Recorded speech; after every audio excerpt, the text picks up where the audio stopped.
Hi friends, നമുക്ക് കിട്ടിലിനൊരു മാമ്പഴ പുളിശ്ശേരി ഉണ്ടാക്കിയാലോ? വിഷുവിന് സദ്യ ഒരുക്കുമ്പോൾ മുന്നിൽ നിൽക്കുന്ന വേറിട്ട ഒരു സ്പെഷ്യൽ ഡിഷാണ് നമ്മുടെ മാമ്പഴ പുളിശ്ശേരി.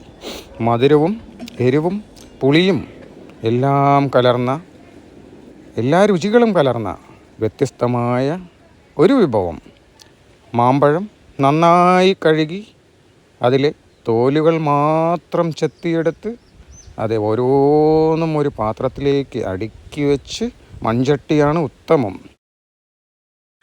അതിലേക്കൊരു സ്പൂണ് മുളക് പൊടിയും 1/4 സ്പൂണ് മഞ്ഞൾപ്പൊടിയും ഇട്ട് കൈകൊണ്ട് നന്നായി തിരുമ്മി അതിലേക്ക് കുറച്ച് വെള്ളമൊഴിച്ച് ഒരല്പം ഉപ്പും കൂടെ ചേർത്ത് അടുപ്പത്ത് വെച്ച് ചെറിയ തീയിൽ തിളപ്പിച്ചെടുത്ത് വേവിക്കുക. അതിലേക്കൊരൽപ്പം കറിവേപ്പില കൂടി വാരി വിതറുക. ഒരു കഷ്ണം ഇഞ്ചി ചെറുതായി അരിഞ്ഞ് അതും കൂടി അതിലേക്ക് ചേർക്കുക. അടുത്ത ഐറ്റമായ തേങ്ങയരപ്പ്.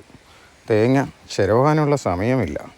കഷ്ണങ്ങളായി മുറിച്ച തേങ്ങയും 2 പച്ചമുളകും 1 സ്പൂണ് ജീരകവും, നല്ല ജീരകം ചേർത്ത് അതിലേക്കൊരൽപ്പം വെള്ളവും ചേർത്ത് നമുക്ക് അരച്ചെടുക്കാം. അതിനിടയ്ക്ക് ഒന്ന് ഇളക്കുക. നമ്മൾ വെച്ചിരിക്കുന്ന മാമ്പഴം വേവാനായി അതിലേക്ക് തേങ്ങ അരച്ച് ചേർത്ത തേങ്ങയും അരച്ച മിക്സി ജാറിൻ്റെ കഴുകിയ വെള്ളവും കൂടെ ചേർത്ത് ഒരൽപ്പം ഉപ്പും കൂടെ വേണമെങ്കിൽ ചേർത്ത് ഒന്ന് ഇളക്കി ചെറുതായി ഒന്ന് തിളച്ച് വരുമ്പോൾ നമുക്ക് കടുക് താളിക്കാം.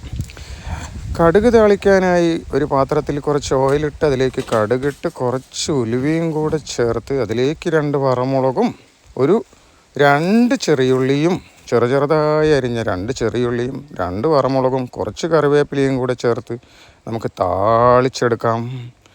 താളിച്ചതിലേക്ക് 1 സ്പൂണ് മുളക് പൊടിയും കൂടെ ചേർത്ത് ഇളക്കി വയ്ക്കാം. 1 കപ്പ് തൈര് നന്നായി ഇളക്കി വയ്ക്കാം.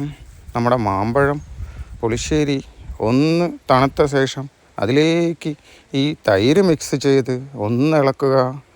ഒന്ന് തണുത്ത ശേഷം അതിലേക്ക് നമ്മൾ വറുത്ത് വച്ചിരിക്കുന്ന കടുകും ചെറിയുള്ളിയും മുളക് പൊടിയും വറമുളകും കറിവേപ്പിലയും ചേർത്ത മിശ്രിതം കൂടി ചേർത്ത് കഴിഞ്ഞാൽ അതിരുചികരമായ മാമ്പഴ പുളിശ്ശേരി ഇവിടെ റെഡിയായി. എല്ലാവരും ഈ വിഷുവിനും അതിന് ശേഷവും ട്രൈ ചെയ്ത് നോക്കൂ. ഇഷ്ടപ്പെട്ടാൽ ഒരു ലൈക്ക് അടിക്കാൻ മറക്കരുതേ. Thank you.